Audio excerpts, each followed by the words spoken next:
and we are sitting here in Swakopmund on a beautiful sunny day. Yeah, it's a hell of a home we've had for the last month. The sand dune's literally right behind you. Ocean next to us. Could be worse. It could be a heck of a lot worse. Still cannot get over the fact that this has been our home base after every trip, but like in general. Not ready to leave yet either. Neither am I. Unexpected. It's feeling bittersweet. For sure. Yeah. I mean, also not waking up to this view every day, not having perfect sunsets on the days where the clouds decide to actually give us a sunset is gonna be rough. But yeah. Again, could be worse. We could have not been here at all, so I will take it. There's small mercies. So for anyone who's like listening in or watching in, who are you? What's your name? What do you do? Let's start there. I'm Sara. I work for a startup. So I work in InsurTech. I run operations and HR. So a little bit of doing both sides, but really took the leap after taking a lot of solo travels for years, doing like 2, 3, 4 month stints at a time, but then always going back to a home base, and had a very similar trajectory to, it seems like, everybody else here, with just jumping into eventually realizing that doing this full time is a lot easier than I think a lot of people think it is, and getting to do it with a group makes it feel very nice after solo traveling, of like having to have both the community aspect of it, but everybody working together. I think I've been more productive on this trip than I have in the last like 4 months since going full digital nomad. Wow. Have you done other chapters? This is my first chapter. This is your first chapter. Okay. This amazing. was a hell of an introduction to WiFi Tribe. One of the biggest chapters Diego mentioned, of 28 of us, but I could not have imagined a better first location, first group of people. So lucky that everybody who was on the fence or joined last minute did join, because I think we had a really cohesive group, where if anybody was missing, it would have been a huge gap. Yeah, absolutely. Which is nice. We've had an amazing group of people here. And you've also, like, your introduction to chapter life as well has been probably like the most adventure-filled destination that I think we do as Wi-Fi Tribe. So a little trial by fire on the hard end, but in the absolute best way. With like Swakopmund, obviously, it's like such a cute little quaint German town where we've had a nice respite in between all of the insane adventures. But I also think this was the best first chapter because we've had pretty much everybody join every single weekend. And our weekend trips have been insane every time in the best way. Absolutely. Where we fit in like 400 things into a weekend. Absolutely. So we've been here for a month. We've been living together in this beautiful Artemis Hotel here in Swakopmund. This is your first chapter. I suppose the question to ask you then is, from your perspective, what even is Wi-Fi Tribe? I think it really sums up in community, which I know is a word we've thrown around a ton on this chapter. And it sounds gimmicky, for lack of a better word. It really does. But I think it also goes to show that, like, for this group especially, my first chapter, I have nothing to compare it to. But, you know, we started with 2 of us were meant to go to my next chapter location. We're now up to 4. People changed travel plans, flights around. Someone was supposed to be in South America and just wanted to keep hanging out with the group, and fully switched to Cape Town after this, which is they are still going back to the US first and then flying back. We have a huge group that's going to be in South Africa, in Cape Town, for the next couple of weeks, where they didn't have next travel signed up or work things that are conflicting. And nobody was really planning to all continue to hang out together. But I think something that's been really special with this group is we actually genuinely all want to hang out with each other constantly. There's a lot of love. And it's somebody mentions like, oh, I'm going to go get a coffee. And all of a sudden there's 5 people going to get a coffee.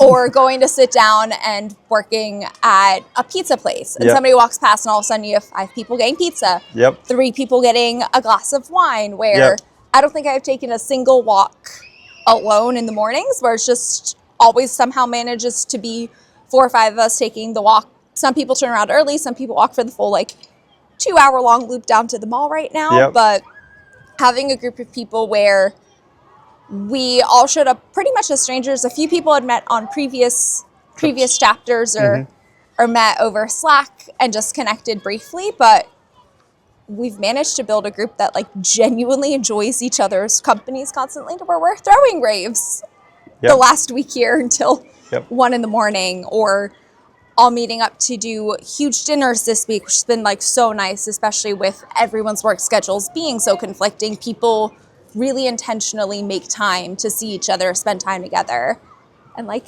actually enjoy each other's company, which is very nice and very strange, I think, for a group of 28 people. Yeah. For that to be the case, because everyone also has such varying personalities, which that could be a complete disaster. And I think that says a lot about the group of people in Wi-Fi Tribe and kind of the application process and the community focus aspect that everybody really shares of, we're in this incredible place together. I'm literally watching boats come in, going to the oil rig right now, which feels insane. And then we have the sand dunes behind you. Like, we're all really excited to get to be so lucky to be here. And doing that with other people who also have work commitments and are able to kind of find that balance makes, I think, for most of us be a little bit more productive, that we have some 4-hour chatbot workers popping in too. But I think that's been like the best part of being here with Wi-Fi Tribe, is like there's always somebody to do something with who is fantastic. You get to meet so many different people, so many different personalities, but it all gels together really, really well, which I think is very special. Yeah. And so you said you've got family in the Bahamas. So if you were to like get on a call with your family and they asked you, you know, Sarah, what are you doing? How would you describe a chapter to them? Like, I think for me, because I actually did have a call like that with my grandma, which is just, I think being a digital nomad for a lot of people, it still is kind of a really niche, weird concept, where a lot of people have a hard time wrapping their head around the fact that the number one thing I get is, oh, so you're on vacation, and trying to explain to people that, no, like we might be in this incredible view and getting to spend time with everybody, but we're all working. We bring our laptops places. Like, there's people working in the co-work until 2 a.m. because they're on US-based hours. So we're still all working and doing our jobs and running our meetings. Grinding. And for some people, like running own companies. Yeah.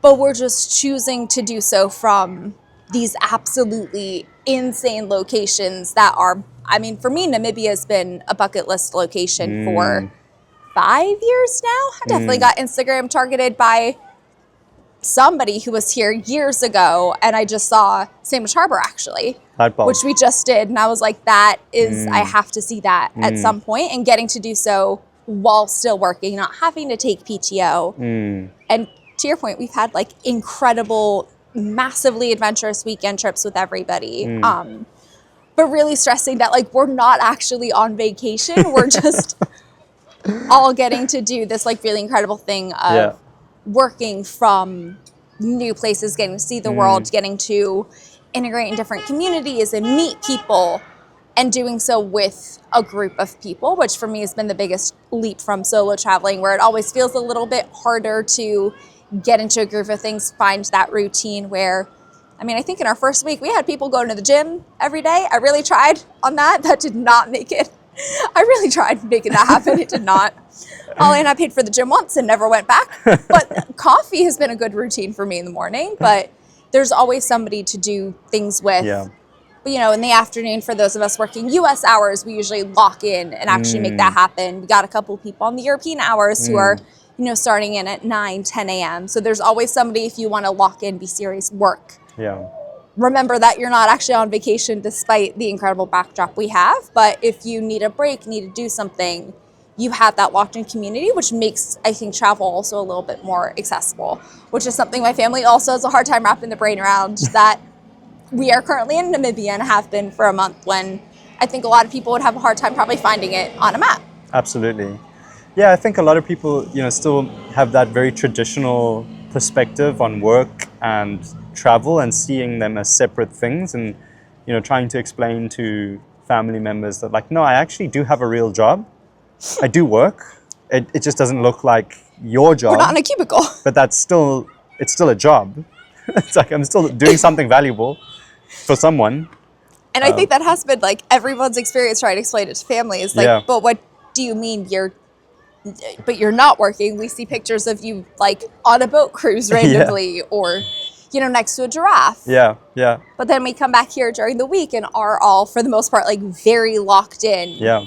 Time zone specific. So Yeah. we get, you know, some morning people, some night people, but Yeah. getting to have that balance of our work looks different and we get to have a little bit of a different way of life where we're not putting things off for retirement. Yeah, yeah. Which is nice. My counterpoint to that argument or that point about, oh, but we only see photos of you doing these things or whatever. I'm like, well, why would I post photos of me sitting behind my laptop? Like, how boring, you know? Like, I do it, but you wouldn't care. No one would care. It's like, we all do that. Though I think if you were to post a picture of you with your laptop up here, some people may be like, ooh, jealous. Yeah. Because this is the heck of a view to be able to get full Wi-Fi on. Absolutely. So you've been here for a month. You've met a whole bunch of really amazing people. We've had incredible adventures.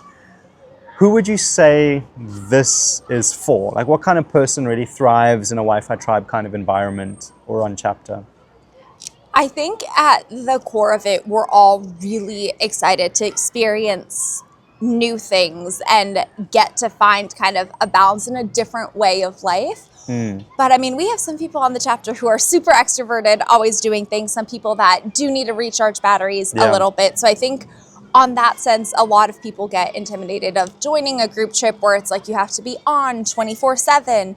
And I really haven't felt like that's been the case, at least here with this chapter on Wi-Fi Tribe, of you have to constantly say yes to everything. People, I mean, because it's my first chapter, I got a lot of advice in the first week, which was fabulous, of people saying like, if you don't want to do something, like it's okay to say no to things. We are here for a month together. You can pick and choose like the things you're really excited about doing, but everybody across the board, introverted, extroverted, regardless of the massively different jobs we all have, everyone's really excited to be exploring on a new country together and getting to find kind of a community of that new balance of our work just looks different. Yeah.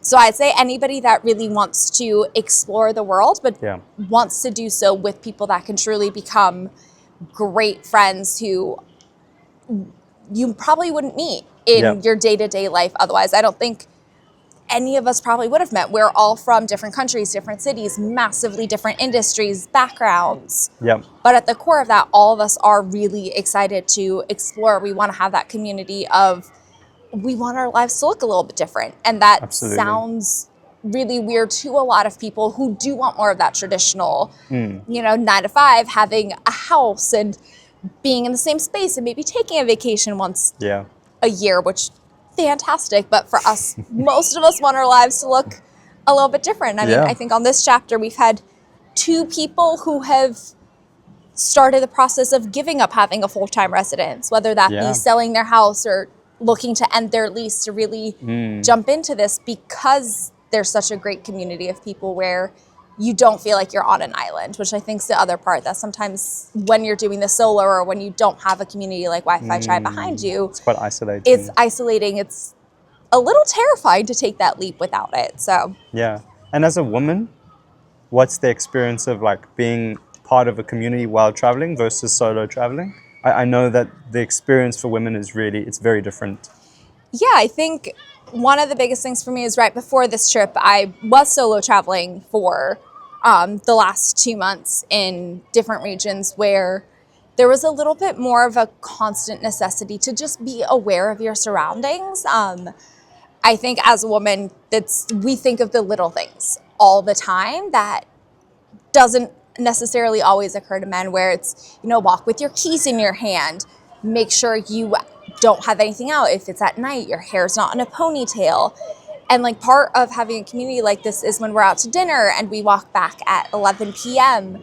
with such a big group where there's truly always somebody to walk with you, hang out. And it's not that they're walking with you because they're like, oh, I have to walk with you to get you home, but we're just all together hanging out. Yeah. It's nicer to be able to turn that part of your brain off a little bit and like really relax into a space and get to enjoy where we are without having to be focused on your safety or be cognizant of how things could be perceived in different areas and different customs where, you know, sometimes eye contact is viewed as an invitation versus viewed as being friendly. And when you have a group behind you, like, has not occurred to me at all since being here. And I think all of my interactions while traveling over the past month here have been incredibly positive across the board with everybody. I think having a group of us has made that a lot easier, where sometimes as a solo female traveler, you have to be more aware of interactions, more aware of a car ride. And,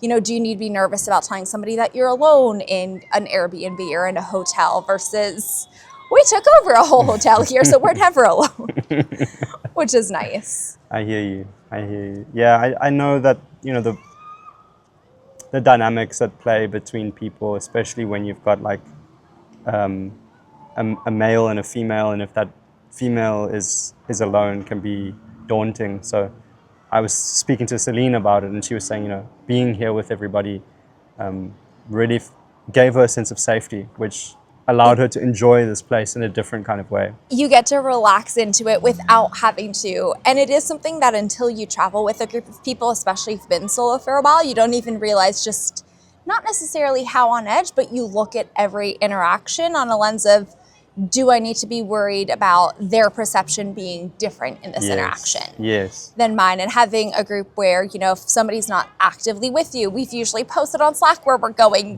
because it's an open invitation for someone to join, or just walking around town because we've been here for a month. People start to recognize that we're part of this big group, and it lets you take a bit of a step back, which is nice, and just get to hang out. We did talk about it this week. We're like, we're all really comfortable just wandering up and down the streets, talking on our phones, doing different things. And that's, I don't think that experience would have been the same for me if we weren't in such a big group. Absolutely. And this is your first chapter. Did you have any hesitation in joining Wi-Fi Tribe? I think it was actually Addie who messaged me right before this chapter and was like, had no idea after the welcome call this would be your first chapter. Like, are you nervous at all? And my reply to him was, it's the good kind of anxiety of before you go on any big chapter, any big trip, or join something like Wi-Fi Tribe, of having that anxiety of, is this the right fit?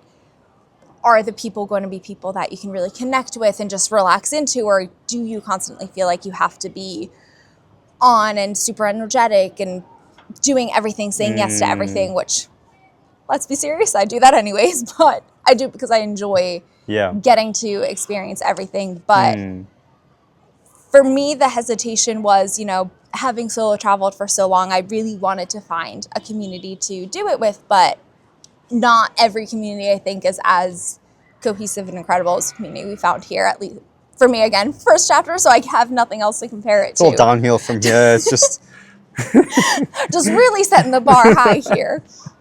But it is, everybody works so well together, is so supportive and so friendly. I think it took the first welcome drinks and like snacks we had up here on the first day after ATVing for me to feel like completely at ease with the group, which was a lot faster than I expected. And, you know, you always have that build up around week 2, 3 of like finding close friendships, but everybody's still spending time with each other.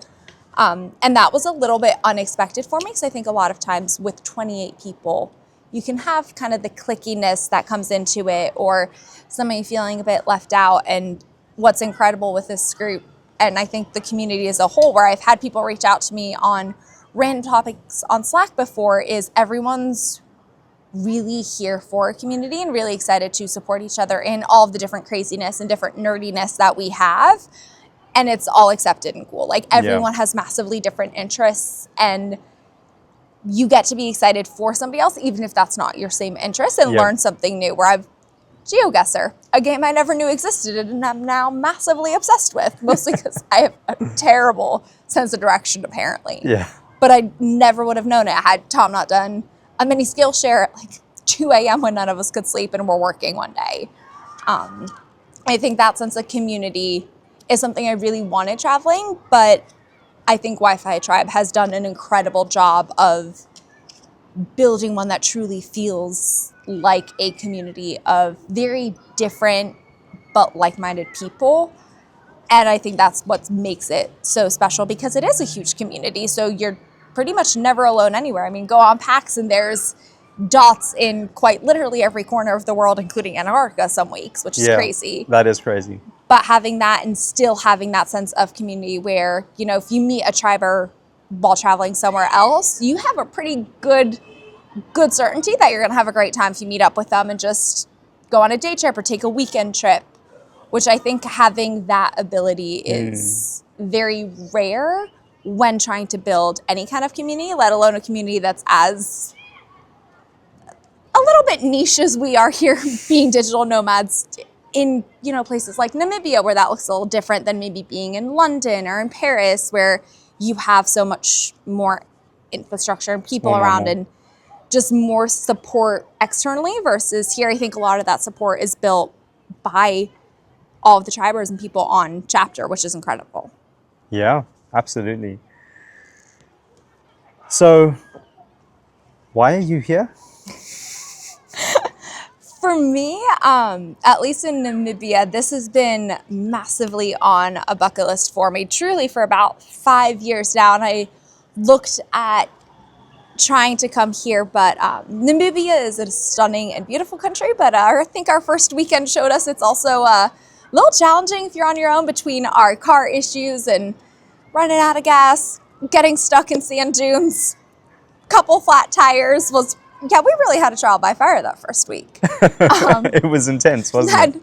That was a hell of a first weekend to take, but I think getting to do so with a group, with a community, I got very lucky that one of the first chapters I was able to, with my travel plans to join, was a bucket list chapter for me. I feel very, very lucky for that, and incredibly lucky that this was the group I got for my first chapter, which has been fantastic. But I really wanted to explore Namibia with people who are also really excited to be here.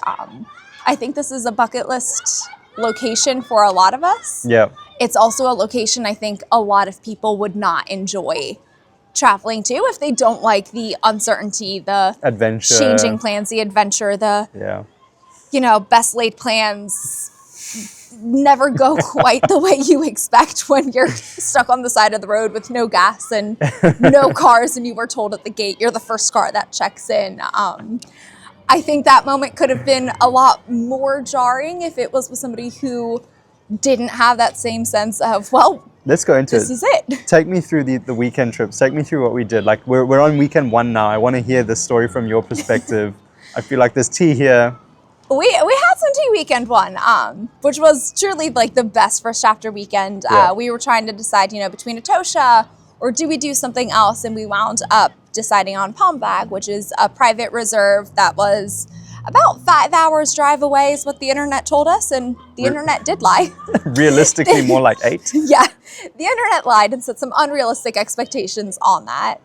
But, you know, we rented a couple of cars. Everybody got into cars, so really got to meet fantastic people in all of our car trips. A lot of long weekend car chats that first weekend, but we were able to drive up, have a lunch stop, which was fantastic, and then we got to the reserve, which was absolutely stunning. We had some people choosing to camp, some people choosing to lodge, and we were all able to be in one space, still be together, have dinners together, stargaze, and then go on game drives on the weekends, which I think is something that when people think of Africa is always something they really want to do, and saw a ton of zebras, giraffes. And the area we went to has one of the largest black rhino populations. So we also got to do rhino tracking, and everybody who wanted to do that got to see black rhinos in the wild, which is such an insane sentence to have for an animal that is so endangered. But then when we started to get ready to leave, we realized Skeleton Coast was so close. And you can't come to Namibia and not do Skeleton Coast. It's called that for a reason. Yeah. So it got some whale skeletons and also a lot of tire and car skeletons on that coast, which was an unexpected addition. But we had kind of split into 2 groups at that point, because one group of us chose to stay an extra day. Not all of our jobs loved that decision, but at the time it felt like the right choice. And then some people did do the responsible thing of come back on Monday and actually get to work. And one car stayed behind, all the rest went. And on that trip back, we had a couple of gas issues. A lot of people got stuck in sand dunes and had other cars come out and help them push. And the truck of us that stayed behind were 4 of us, and we had a beautiful flat tire in between a game drive and our hotel. And our hotel was very nice and came and helped us fix the flat. Because we realized we had a spare tire, but no tools. We were very determined. We had the tools. We had just left them in a box at the hotel. And then the next day we got another flat tire, actually on Skeleton Coast, only to realize we did not have any of the tools in the back of the truck where we thought they were. And when we had gotten into the Skeleton Coast, you drive through this gate, and they'll let you know if you're the first car of the day kind of coming in. And when we checked in, they said, oh, you guys are the first car of the day this time of year because it's off season. Sometimes we only get 1 car a day or 1 car every 2 days. So we had no idea what was happening or if there was going to be a second car. Took everything out of the back of the truck, which was a experience in and of itself after we'd been told that like there are lion prides in this area. And it's, 32 degrees and sunny and very hot. And we only had 1 bottle of water, which was poor planning on our part. That was ill-planned. But after taking everything out of the back seat, we found a second spare tire on the bottom of our truck. So that was pleasant, but had no tools again. So Brian's under the truck trying to use his hands as a tire wrench to get the tire out from under the car. That didn't work. So we found a tiny liquor service and saw that there was a resort that was 7 kilometers away. So Jade and I were very determined. We were like, we can make this run. We're just going to run 7 kilometers in 30 plus degree heat through the middle of the desert, and it's going to be great. We'll make it with no water. And just as we were getting ready and like we were changing into sneakers and shorts, like we were having a full, we're going sprinting down Skeleton Coast in the desert. A car pulled up next to us of this like fabulous British couple who let us use all of their tools. They unpacked their whole car to get their tire kit out. And then we realized that they were in an SUV and we were in a truck, and that was not high enough for our car. So they drove us to the resort, got to do a little bit of negotiating because we got to the resort to realize resort means something very different in Namibia. Yep. And when we got there, they did not have a functioning car there because their car had broken down on Skeleton Coast. So did a little bit of negotiation there where he was like, well, if you drive me to this town 270 kilometers away, I can get a tow truck back for you. And we had to be like, but we can't get to there either. We're all stuck here in the middle of nowhere. And at this point, the couple that had driven us back was also running low on gas. But everyone was out of gas. All the gas stations were closed. So we got to do a little gas negotiation on the side of the road, and they were like, we don't have a car, but we do have gas. You can borrow our gas. So 2 of us were there. We had left 2 with the truck just because all of our belongings at this point are in the middle of the road. And then we drove back and had one of the gentlemen agreed to come with us with 2 2x4s, and the plan was to use the 2x4s under the lift to be able to get the height to change the tires. We were going to figure out the tire wrench situation as a next problem when we got there. And as we're driving back, we saw that they had actually managed to fix the tire because all of the tools were in the back seat. Oh. Under the back passenger seat, which was... They were there the whole time? Whole time. Oh, no. We had them for both instances, but it never occurred to us that they would be under the back seat. That is a random place to keep them. And no signs, no nothing. But Sophia was actually the one who was like, I bet we have a manual here somewhere. It's got to tell us something. And yeah, we managed to find that, got the truck, got gas, had to leave one of the tires that was completely shredded on the side of the road. And as we were driving away, somebody else picked up and was like, can I have that tire? And we're like, it's shredded, but if you would like it, do help yourself to the tire. Crazy. Yeah, that was our first full weekend meeting each other. And in the span of 12 hours, we had 2 situations of getting stuck on the side of the road, one at night, one during the day in animal territory, which was fabulous, with no service and no one around. Under a crazy UV index at yeah, 32 degrees. Yeah. The British couple did give us an extra bottle of water. They gave us a 1.5 liter bottle of water, which was very, very nice. But yeah, it dictated some changes for the next few weekends. The other trucks that ran out of gas, we got extra gas tanks for the next weekend trips. We made sure we had extra tires and so that anybody driving a truck knew where the tools were. Trial by fire. Take me through the next weekends. I think this one set us up nicely. We got all that out the way, up All front. the craziness. What was the next weekend?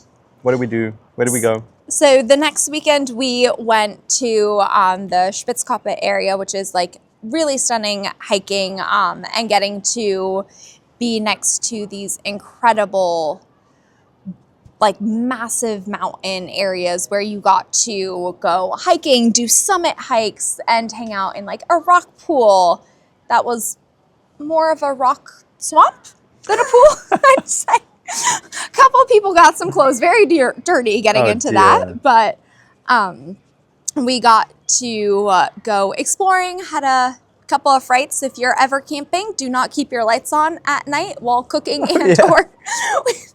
had a few grasshopper invasions of a few hundred grasshoppers and mosquitoes in some of the rooms, which shout out to two of the guys who did change into the more infested room for the girls. That was very appreciated and very kind of them to live essentially with grasshoppers there. But you know, always some of the things you get to worry about when you're camping with such a big group of, again, we're massive. We're 26 of us on pretty much every weekend trip, 28. Having to cook for everybody becomes its own uphill battle, where we also learned that cooking and prepping everything there is a bit more of a journey than expected. Yep. So we did learn from that for the next weekend of prep cooking that way, but got to really spend an incredible weekend seeing all of the different formations, got to see some zebras while we were doing hikes, saw a snake skeleton, which I think was very unexpected. Snake skeleton. On the summit hike, the guide was like, you see that little spine that's in a circle? Snake skeleton. Oh, wow. Which was very exciting. It was a nice midway point to a hike that was slightly terrifying. And we were told very easy, and the definition of easy, I think, varies a little bit country to country because it was not easy. But had absolutely fantastic views at the summit hike and was super worth waking up at 6 a.m. to do.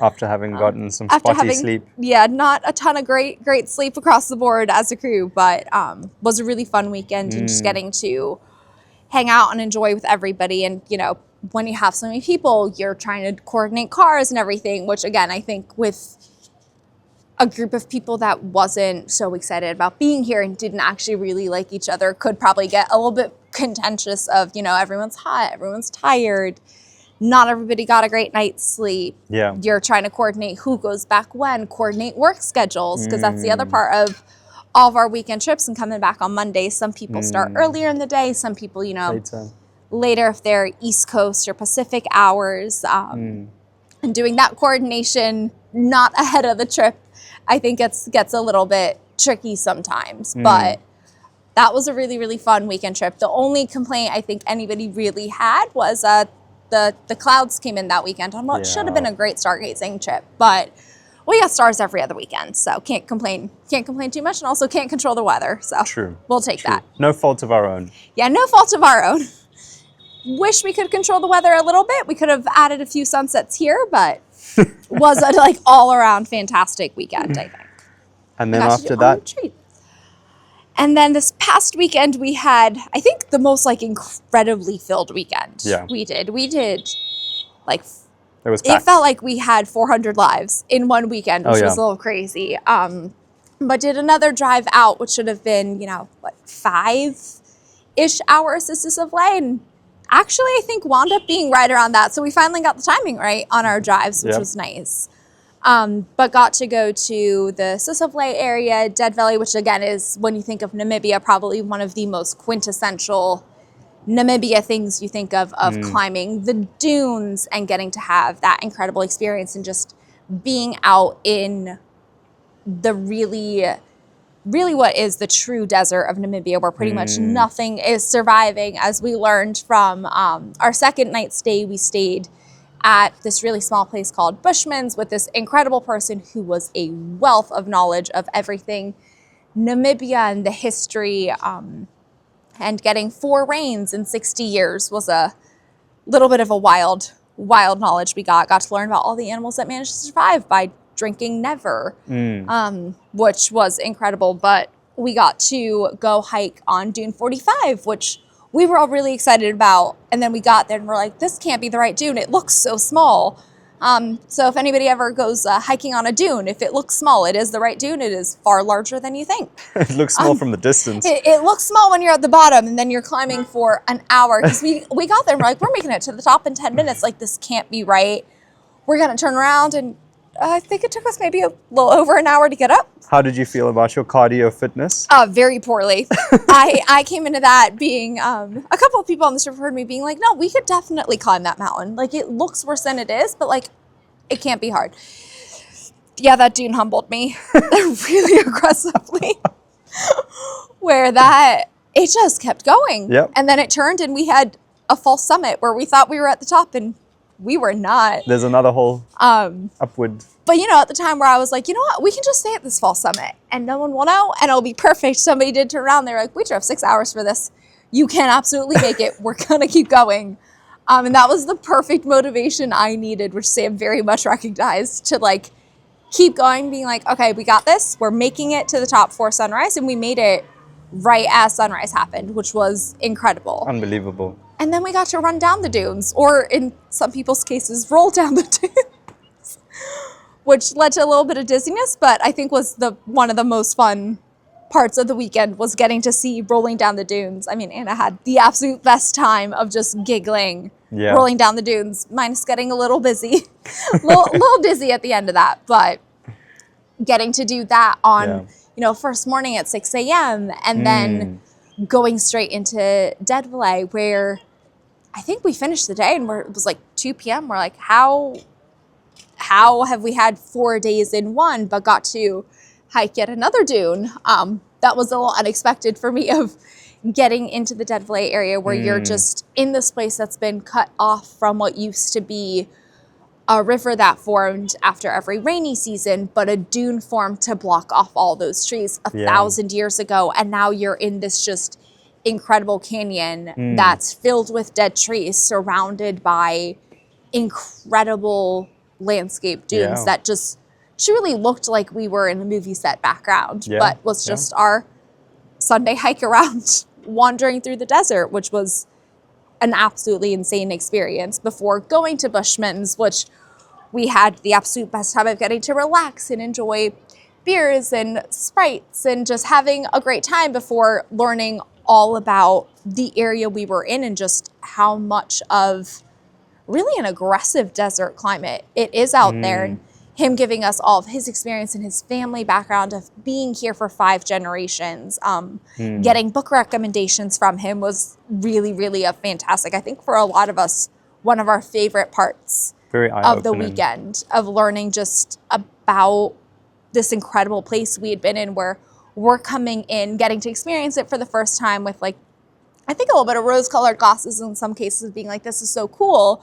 But then we get to come back here where, we've been getting fogs and clouds and a little bit of water. And, I don't think anybody here is worried about water running out, because we got the ocean here. If we really need to take a cold plunge, we can make that happen. And he's telling us how they had to dig their well 6 times before they actually got lucky and found water. And, getting to experience rain for the first time at 10 years old, which I think for a lot of us, the only equivalent might be if you live somewhere tropical, of like seeing snow for the first time.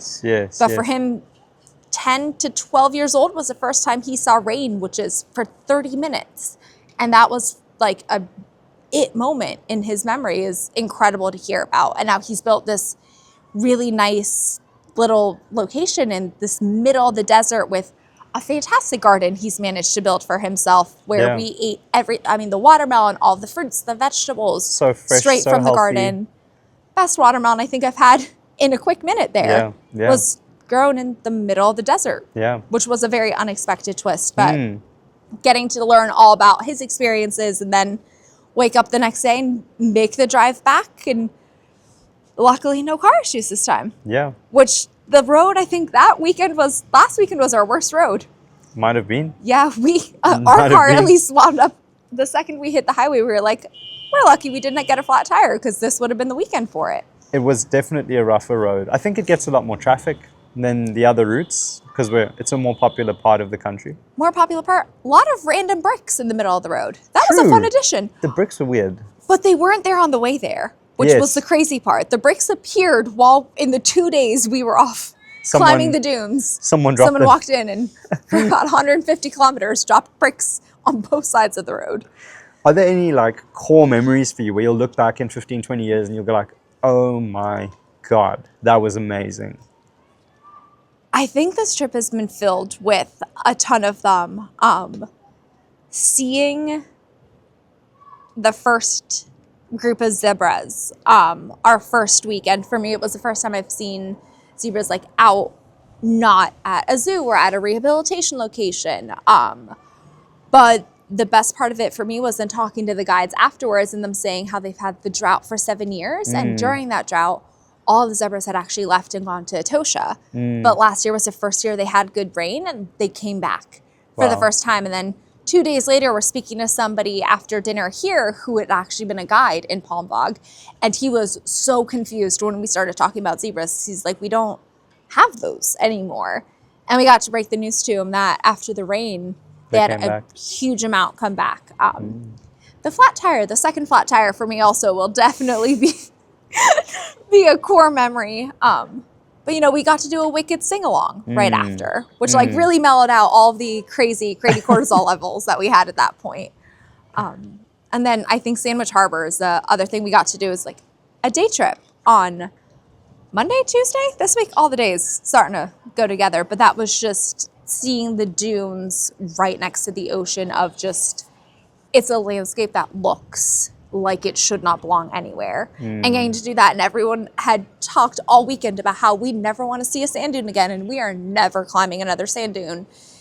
And less than 10 hours later, we were in fact climbing more sand dunes, but all were so excited, so happy about it. We just done this weekend of a ton of crazy early mornings of, you know, 5, 6 a.m. getting up. So we were a little nervous of, are we really wanting to do this again to experience Sandwich Harbor? And I think that's been one of my favorite trips we've taken so far. And agreed, we have like 4,000 pictures between all of us because none of us could get over just how big and vast it is, and just the juxtaposition of having the ocean directly into the dunes looks truly otherworldly. Yeah. And getting to wake up, do that in the morning, and then come back and have a full day work afterwards feels like that shouldn't be. Feels wrong. It feels like that shouldn't be possible in life, but has been like, I think Namibia's been filled with that all the time. Where every trip we've taken feels like we shouldn't be getting to do this while working full time and not having to take vacation, but it's been the best part of it. What's the moment for you where you felt the strongest sense of community, where you've been like, wow, like I'm really, like I'm part of something? That's Adi in the background. Probably the first time I posted, like coming on my first chapter, not really knowing just how everything is meant to work. And somebody was like, no, if you're going somewhere, just like post you're doing something. So I posted, I think, mentioning like, hey, I'm going to go grab a coffee and then maybe sit and work with like a glass of wine if anybody wanted to join. And I genuinely did not think, it was like a very random time of day before US working hours, middle of the day for European hours. So I was like, maybe one person if they're like not busy doing anything. And then we took over the entire outside of Zonder and had like 4 tables. Table next to us was like, what are you people doing? You're all like carrying laptops in your laps. Because at this point we'd run out of table space. There were so many of us. And that was the first week we were here. And one of the like first times I got to really chat with a lot of the people, get to know people of like what they're doing, why they're on this chapter specifically. And for me, I think that was my community moment of being like, this is everyone has the same sense of wanting to get to know each other, wanting to be in this really cool space together. It was like such a small moment in the grand scheme of all of the incredible things we've done. Yeah. But for me was like the first time I posted on like, never been on chapter. I was like, if no one shows up, I'm like, we'll hang out. It'll be great. Yeah. And then I think by the end of it, there were 13 of us, which looked to everybody else here who is on vacation absolutely crazy that there's just laptops, coffees and drinks on table, and we're just not speaking to each other, but all hanging out together, having like one-off comments. Yeah, we got a lot of questions from a lot of the German retirees here who were like, what are y'all doing? And somebody did ask us, they were like, but why aren't you talking to each other? And we're like, oh, we're working.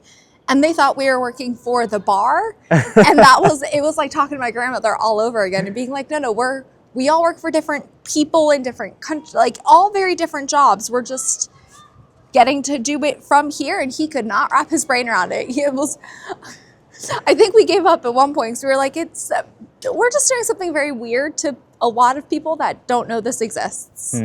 I get that. But that for me was like one of the first like huge community moments. And then like every coffee walk in the morning has been fabulous for me. Yep. Feeding my addiction, and I appreciate that. Do you have any future plans with Tribers? Anywhere you're going? Any future chapters you're heading to? Yeah, so I definitely think in the first chat we had where we all kind of introduced ourselves, I mentioned like, oh, I say yes to pretty much any and every plan, including ones that are fully half-baked and a very vague concept of a plan. So before even coming here and getting to meet Ollie and Sophia for the first time, I agreed to go to Botswana with them. So we leave tomorrow, and since being on chapter, we're going with 2 more people who were like, that sounds like an incredible plan.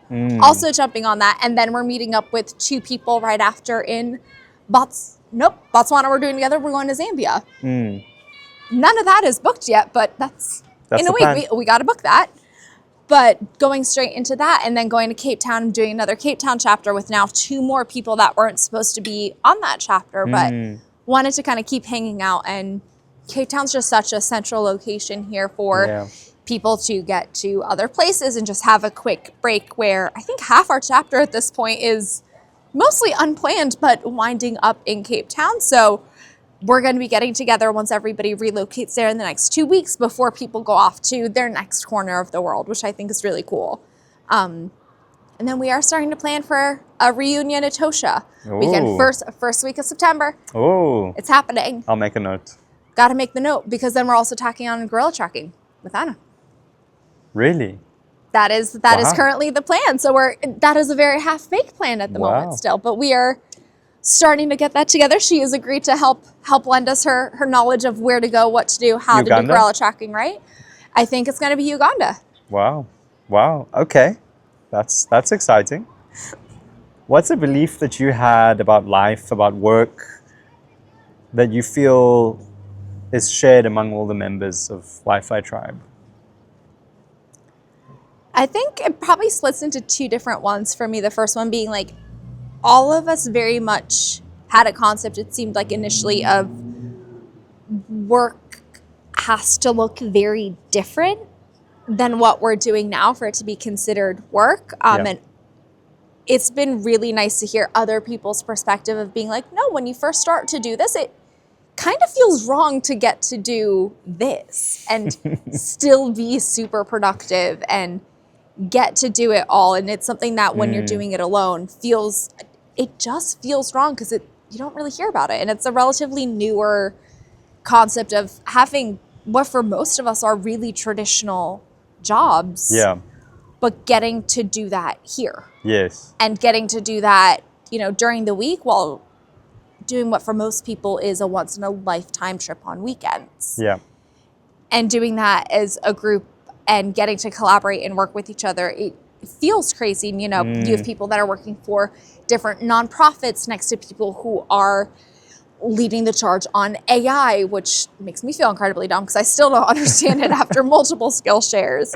Adi schooling us on like software development and like the deepest things on AI, and I'm just sitting there going like, are you even speaking English? I understand every word and have no idea what he's talking about. And one of these days, I think he's going to say something and it's going to click for us. Maybe.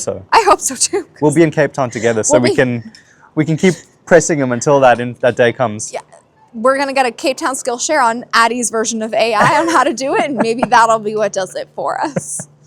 But that's been really nice. And I mean, I think the other part is everyone that's been here also wants to learn about the people living here and the community that exists here. And I think that's not necessarily something everyone thinks of when they travel.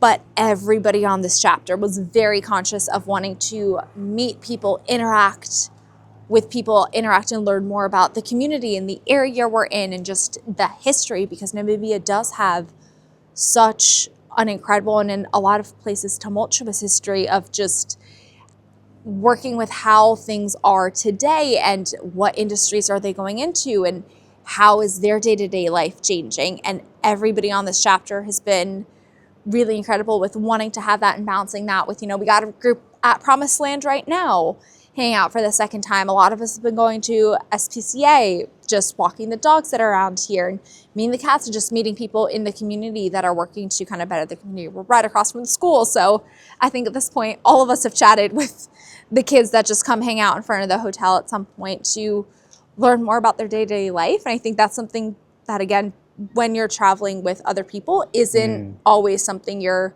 as cognizant of. And it seems everybody on this chapter has genuinely wanted to learn more about where we are because we are guests here. Yeah. And I think that's a really incredible thing, again, with such a large group of people, where that seemed like such a genuine interest for everybody. Everybody individually found the things they cared about and wanted to learn more about while being here. And that's not always the case. A lot of places you go and with a lot of people you travel with. What is something that surprised you about Swakopmund? The amount of grocery stores. There were a lot of grocery I stores. wish I could come up with a better answer, but that is the first thing that came to mind. So many grocery stores. Yep. I think they have more grocery stores here than I had while living in New York in like a block radius. We have like 5 different grocery stores and Woolworths, which And I'd had. all great. All are fantastic. All also slightly different, Mm-hmm. but all are always busy. Yeah. Which is, to me, the weirdest part. No matter what time of day you go into Modal or Spar, we're always busy. I feel like everybody here is always grocery shopping, which is crazy because we are also all always at coffee shops and eating out. Yep. Trying to figure out where most of our food is going, or if we're all just eating like 8 times a day. But I also didn't realize we could sit here until I think our second week and literally have the dunes behind you and the water here. That did take me until I think our second week to look over and be like, oh, we are quite literally nestled in between Dunes Desert and one of the ocean. largest ports in Africa, which is insane. Absolutely. So that's been super fun. It's been an amazing kind of juxtaposition of extremes. Yes. But it's been a blessing to be able to wake up every morning, look out over the ocean. You've got this walkway with these palm trees, have a great conversation, take a walk to your coffee shop, get your coffee, or 2 or 3, or, Sarah. 7, 8. I'm not saying any names, but just, someone should buy shares in one of these coffee shops. Don't know I think who. at this point, some of us may be needing to pay some rent to slow down. Were there enough to notice when they have new employees? That may be concerning. Who would you recommend Swakopmund to? Like, what kind of person thrives on this chapter in this destination? I think Swakopmund is the perfect chapter for somebody that wants to travel off the beaten path, which going somewhere that's super unique, not crazy accessible, but also being okay with things not working out as planned in a location where you really get to experience things and have these really grand, incredible weekend trips every weekend. Yeah. I don't think there is a single weekend trip we took here that wasn't a 3-day plan and 80 things fit into one. But I think we would have really missed out on seeing a lot of the unique beauty that Namibia has to offer by not doing any of them. Yeah. And this is a location where getting to experience what is the least populated country in Africa, and you see like massive landscapes that truly go on forever while not seeing a single car passing by outside of ours. Have you just seen 3 planes fly past in a row? And they're all like small planes. Yeah. That has not with Swakopmund. Yeah. New things every day. But I do think this is a chapter where you really have to love adventure and the unexpected and be okay when things go wrong. And as long as you are and you're excited on being in this type of a landscape, I can't think of a better place to go than Swakopmund for Namibia. This is also like the perfect calm in between all of our chaotic weekends, which has been very nice. And a lot of good coffee. A lot of great coffee. Really great coffee.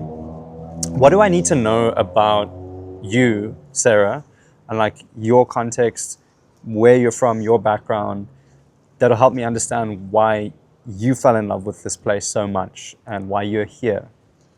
Yeah, I think I grew up probably less traditional than a lot of people. I was born in the States. My mom's German, my dad's from the States, but grew up primarily in Germany with a couple of stints in France in between, and didn't move back to America until pretty much right before college, and then spent some time there. But my family's always moved every 2-ish years, so I've always had that love for travel coming out the back, and I got to see a lot of the quintessential European cities people think of when they love to travel: the Paris, the Londons, going to Geneva, going to Rome. I did a lot of that growing up. It was kind of as normal for me as going to a different state if you're in the US, or traveling to different areas. And something for me that really sparked was going to places that haven't been explored aggressively, and getting to travel to locations where it feels like you are in another world, and that it should be this really incredible, difficult place to go to, and getting to see how accessible it is to be able to come here and do this for a month. Like, we've all been working in quite literally the middle of the desert efficiently for a month. And, you know, Ben was chatting with his bot over the weekend to push a new product from the top of a dune, which it feels like that shouldn't be possible. That's hilarious. When he said that, I was like, what do you mean? And he was like, no, I got service on top of Dune 45 and just asked to push the new product. Launched an entire new company while we were sitting on top of a dune. Which feels like that shouldn't be possible. Yeah. But I think that for me, traveling to locations like this, where I love going to a city, but this is kind of getting to see something where I think I could spend 2 months here. I've said that to almost everybody on this chapter. Yeah. I'm like, I could do back-to-back months. There's just still so much left in Namibia to explore and get to experience and see. I may be back on the next chapter. Mostly kidding, potentially not, depending on when it is next year, might be back. Because this has been one of my favorite places I've traveled to, probably in the last decade. Amazing. And you've been to many different places, so that's really saying something. Would you say that like something's shifted for you in your life, like whilst being on this chapter? And if yes, what is that thing? Or how has your perspective on travel changed, if it has? I think for me, one of the big perspective shifts I've had is it's really easy when you're traveling and working to feel like you have to overcompensate, which has been a theme a couple of us have talked about a lot on this chapter of trying to find a balance while living this incredible life. For a lot of us means we go above and beyond to prove that we're working, because the assumption is we're all just sitting on the beach drinking a pina colada, not a care in the world, dolphin hunting every day. Not to say we have not been doing that as well, but we're doing it on weekends or after work. But realizing that you can be more productive without having to be constantly online to show that this is a lifestyle where you can have both. Yes. And that for me, I think, was one of the leading themes I really wanted to focus on going into this year. And it seemed like that was a very big theme for a lot of us on the chapter of, we get so ingrained of having to be online, working 24/7, and that does not necessarily mean you're more productive if you're answering a message at 2 a.m. or 3 a.m. in different time zones, but being more intentional about working, but also recognizing that, you know, if you were sitting in the middle of a hometown, you'd also go to the gym after work, and that's okay. You might also get a drink somewhere. You might also have a cocktail. Yeah. Probably not get to see a dolphin. That dolphin on the first day, though, set a really, really high bar for us. But that, I think, for some of us, like chasing that balance and recognizing that we can be really productive during our work time, but we don't have to overcompensate for the fact that we're giraffe spotting on drives on the weekend, or trying not to have the car get hit by a wildebeest that runs in front of the car. That's been a really big shift that hopefully can stick with me for the rest of the year, because that would be nice to get a little bit more sleep, maybe. Yeah. Last question for you. Is there anything that you would want to express gratitude for from this month? I am incredibly grateful for the group of people we had here. The location has been fantastic. The adventures we've had has been incredible. But I think for me, what really made this trip so great, and I joked about this trip being my first chapter, setting such a high bar. Where it might all go downhill from here. I don't think it would. But really has been every single person on this chapter that's been here, 28 of us, which is like a huge group of people, has brought something really unique to the chapter. I've gotten to know every single person on this chapter, chatted with everybody that's been here. And it's been, if somebody's having a bad day and they're working US hours, Rooftop chats at 2 a.m. to make sure that like you're going to bed feeling okay, doing coffee walks in the morning, taking walks, the 4 kilometers down to the mall to find a coconut water. And just having those little moments of connection and community where people genuinely care. And the group we've had all really likes each other. It feels really dumb to say that, but like we all genuinely enjoy spending time with each other. Where I was talking with Alyssa about it the other day, and it's like we're a month in of seeing each other all day, every day, essentially. I love Alyssa. And we are still all wanting to go to dinner together. I can't believe Alyssa left us today. It's sad, right? She made me cry. I was like, I'm not crying. That's dumb. We've only known... Alyssa Reezy making me cry today. Yeah. Though she did push me out the door to get a coffee first. So I appreciated that. She made sure I was caffeinated while crying. But I think that the fact that we have such a large group of people and all want to spend more time with each other when we really have, I think, spent probably more time with each other than most of us do with, roommates if you have them, or just always together. Because it's fun. It's fun, and we truly enjoy getting to be together and each other and supporting each other. Everybody has had one crazy thing happen on this chapter, whether it's professionally or personal life, that has been very up and down. And again, I think if you don't have the right group of people around you in that could be incredibly stressful and off-putting. Yeah. And everyone that's had something happen that's felt like a massive upheaval has had, 27 people to rally around them in whatever way it is they want, whether that be a rooftop chat, a coffee walk, just sitting in silence watching the sunset, but doing so with people. Yeah. And I'm incredibly grateful for that. And for this being my first introduction to WiFi Tribe, to this community in person. And I get to go on so many chapters with people. I got a full list of people who are on chapters with me through the rest of the year. Woohoo!